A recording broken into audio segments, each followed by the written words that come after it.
ইউনূস সরকার অবশ্যই ভালো মানুষ, কিন্তু তিনি পলিটিশিয়ান না। তিনি যদি পলিটিশিয়ান হতো, তিনি যদি সত্যিকার অর্থে দক্ষ একজন আমলা হতো, তাহলে বাংলাদেশে এই 5 মাস পরেও আওয়ামী লীগকে নিয়ে এত কথা হতো না। এটা 1 মাসের 7 দিনের মধ্যে এদেশে কেউ আওয়ামী লীগের নাম নিত না। আপনিও টকশোতে কথা বলতেন না, আপনার কাপড়ে ছুটে যেত যে একটা গণহত্যাকারী দলের পক্ষে আমি কথা বলছি। দেখুন, আমরা সবসময় যে আওয়ামী লীগ বা মনে করেন স্বৈরাচার শেখ হাসিনা কি বলছে, তার ওইখান থেকে কি কল রেকর্ড পাস হয়েছে, তাকে নিয়ে আমরা বা আওয়ামী লীগ নিয়ে আমার মনে হয় যে বাংলাদেশের কিছু মানুষ তারা হচ্ছে অতি উৎসাহী এবং দুশ্চিন্তাগ্রস্ত। তাদের উদ্দেশ্য করে আমি একটা কথা শুধু ছোট্ট করে বলবো আমার দীর্ঘ রাজনীতির অভিজ্ঞতা থেকে, সেটা হচ্ছে আমরা এই মুহূর্তে আমাদের কাজ কি, 5ই আগস্টের পরে যখন আমরা যুদ্ধে একটা জয়লাভ করেছি, যখন স্বৈরাচারী শক্তি পরাজিত হয়েছে, গণতন্ত্রকামী মানুষ যখন বিজয় অর্জন করানো হয়েছে, তখন এই দেশের গণতন্ত্রকে একটা স্থায়ী রূপ দেওয়া, এই দেশের গণতান্ত্রিক প্রত্যেকটা প্রতিষ্ঠানকে আপ টু বটম ঢেলে সাজানো, এগুলো হচ্ছে আমাদের কাজ। এবং যারা আমরা গণতন্ত্রকে ওন করি, চর্চা করি, আমরা যারা গণতন্ত্রকে ধারণ করি, সত্যিকার অর্থে বাংলাদেশে প্যাসিজমকে একদম উৎখাত করে ফেলার জন্য ন্যূনতম সক্ষতা না রেখে এবং সিম্পিতি না রেখে প্রত্যেকটা মানুষের গণতন্ত্র প্রতিষ্ঠায় নেমে পড়া উচিত। আমার কাছে মনে হচ্ছে এটা। কিন্তু আমরা দেখছি যে কিছু কিছু মানুষ ভিন্ন সুরে বিভিন্ন সময় দায়িত্বশীল কিছু মানুষ আমাদের এই সরকারের বলেন, এই ছাত্রদের মধ্যে থেকে বলেন, রাজনৈতিক দলের মধ্যে থেকে বলেন, আসলে হয় কি অনেক সময় ওই যে ধরেন অনেকের সাথে অনেক ব্যক্তিগত সম্পর্ক থাকতে পারে আওয়ামী লীগের কোনো নেতার সাথে, বা তাদেরকে দীর্ঘ 15 বছরে কোনো কোনো গোষ্ঠীকে তো তারা সার্ভ করেছে, তারা যতই স্বৈরাচার ছিল তাদের একটা ছোট্ট হলেও একটা শুভাকাঙ্ক্ষী আছে যারা তাদের অবৈধ বেনিফিটটা পেয়েছে। তো তারাই হচ্ছে সবসময় আওয়ামী লীগকে নিয়ে কথা বলে। আমার কাছে মনে হচ্ছে যে এই মুহূর্তে আওয়ামী লীগকে নিয়ে কথা বলা সম্পূর্ণ অনর্থক একটা বিষয় এবং আমাদের শুধুমাত্র সময়ের অপচয়। এই সরকারকে আমরা অন্তর্বর্তীকালীন সরকার বলি আর বিপ্লবী সরকার বলি, এই সরকার দায়িত্ব নিয়ে গণতন্ত্র প্রতিষ্ঠায় কাজ করে যাবে।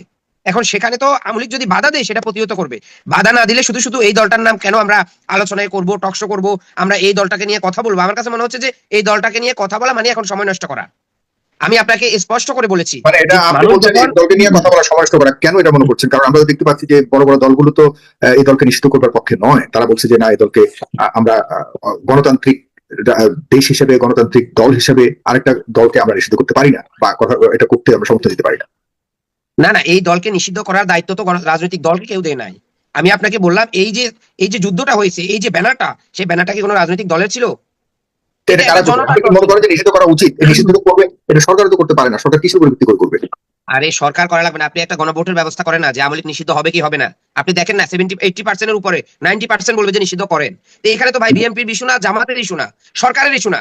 যেই গণতন্ত্রকামী মানুষ লড়াই সংগ্রাম করে ফ্যাসিবাদ থেকে মুক্তি পেয়েছে, যেই দল গণহত্যার শিকার পেয়েছে পুরো বিশ্বে, এবং যে দলের ছাত্র সংগঠনকে, সাগর ভাই, যে দলের ছাত্র সংগঠনকে সন্ত্রাসী সংগঠন রাখা দিয়ে ব্যান করে দেওয়া হয়েছে, তো সেই দলকে নিয়ে এত সক্ষতা, এত আলোচনা, এত সিম্পিটি, আমি মনে করি যে এখন সেই দলকে নির্বাচনে অংশগ্রহণ করতে দিলে সমস্যা কি? সেটা মানুষ যেন ভোটের মাধ্যমে তাদেরকে প্রত্যাহার করে। কেন নির্বাচনে অংশগ্রহণ করবে? আওয়ামী লীগের বাংলাদেশে 5 তারিখে ক্লোজ হয়ে গেছে। আমি আপনাকে আবারও দায়িত্ব নিয়ে বলছি যে জনগণ সিদ্ধান্ত নিয়ে নিচ্ছে তো সাগর ভাই, জনগণ সিদ্ধান্ত নিয়ে গেছে, আপনি জনগণের মতামত নিচ্ছেন না। প্রবলেমটা তো আপনার, আমার না। জনগণ সিদ্ধান্ত নিচ্ছে এই সরকারের সাথে জনগণ নির্বাচন করবে না, জনগণ রাজনীতি করবে না, জনগণ সিদ্ধান্ত নিচ্ছে। যারা জনগণ আছে, আওয়ামী লীগের যারা নিষ্পাপ, যারা নিরপরাধ, তারা তো জনগণ। সেজন্য তো গণভোট দরকার না, তারা এই দলটা তারা সবাই একটা সংবাদ সম্মেলন করবে, যারা আওয়ামী লীগের মধ্যে নিষ্পাপ তাদেরকে জাতি দেখবে, তাদের দোষ আছে কিনা খুঁজে বের করবে। তারা বলবে যে ভাই আমি নিষ্পাপ, আমি এই গণহত্যা করিনি,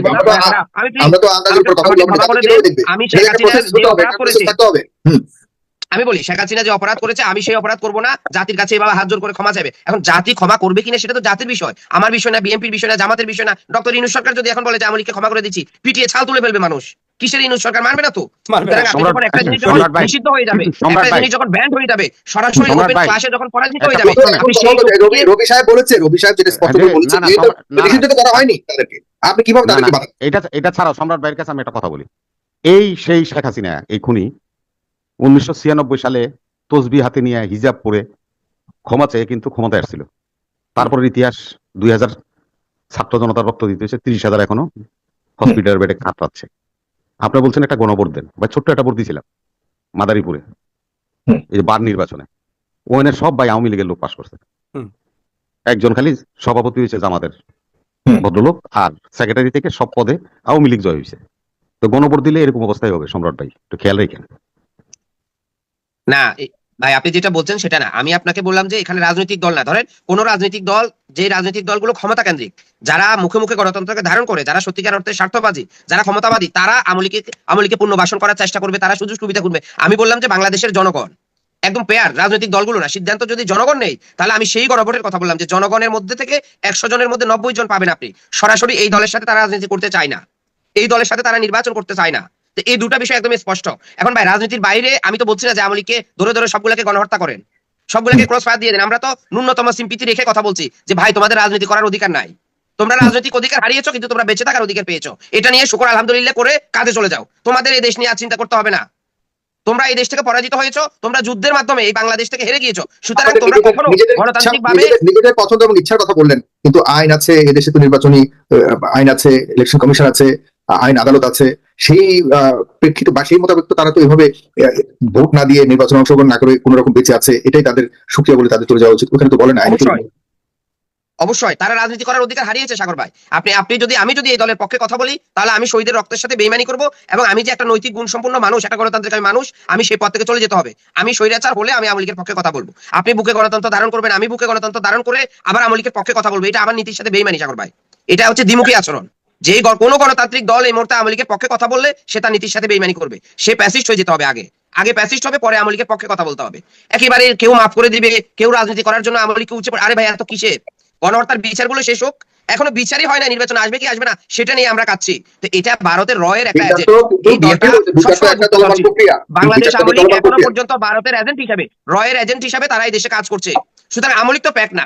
আমরা স্লোগান দিয়েছি দিল্লি না ঢাকা, ঢাকার বিজয় হয়েছে, দিল্লির পরাজয় হয়েছে রাজনৈতিক ভাবে, আমি বলছি না অর্থনৈতিক ভাবে, সামাজিক ভাবে রাজনৈতিক পরাজয় হয়েছে। সুতরাং দিল্লিকে মেনে নিতেই হবে যে তারা তাদের কোনো এজেন্টকে এই দেশে আর এস্টাবলিশ করতে পারবে না।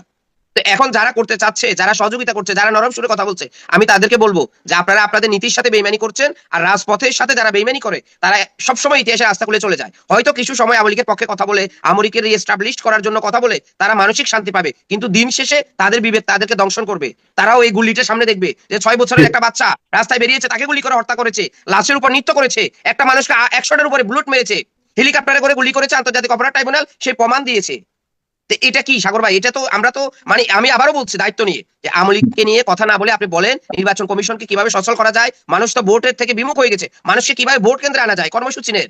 বাংলাদেশে তো ভঙ্গুর অবস্থায় আছে, প্রত্যেকটা জায়গায় স্বৈরাচারের দালালরা এবং রয়ের এজেন্টরা বসে আছে, তাদেরকে উৎখাত করার জন্য কি পদক্ষেপ নিয়েছে ডক্টর ইউনূস সরকার? আমরা ইউনূস সরকারকে ভালো বলেছি, কিন্তু ইউনূস সরকার অবশ্যই ভালো মানুষ, কিন্তু তিনি পলিটিশিয়ান না। তিনি যদি পলিটিশিয়ান হতো, তিনি যদি সত্যিকার অর্থে দক্ষ একজন আমলা হতো, তাহলে বাংলাদেশে এই 5 মাস পরেও আওয়ামী লীগকে নিয়ে এত কথা হতো না। এটা 1 মাসের 7 দিনের মধ্যে এদেশে কেউ আওয়ামী লীগের নাম নিত না, আপনিও টকশোতে কথা বলতেন না, আপনার কাপড়ে ছুটে যেত যে একটা গণহত্যাকারী দলের পক্ষে আমি কথা বলছি, তাকে নিয়ে আমি টকশো করবো। এটা সাগর ভাই আমি মনে করি যে এটা একমাত্র সরকারের ব্যর্থতা। আমাদের দুর্ভাগ্য যে আমরা এমন একজন সরকার পেয়েছি যিনি ভালো কিন্তু পলিটিশিয়ান না।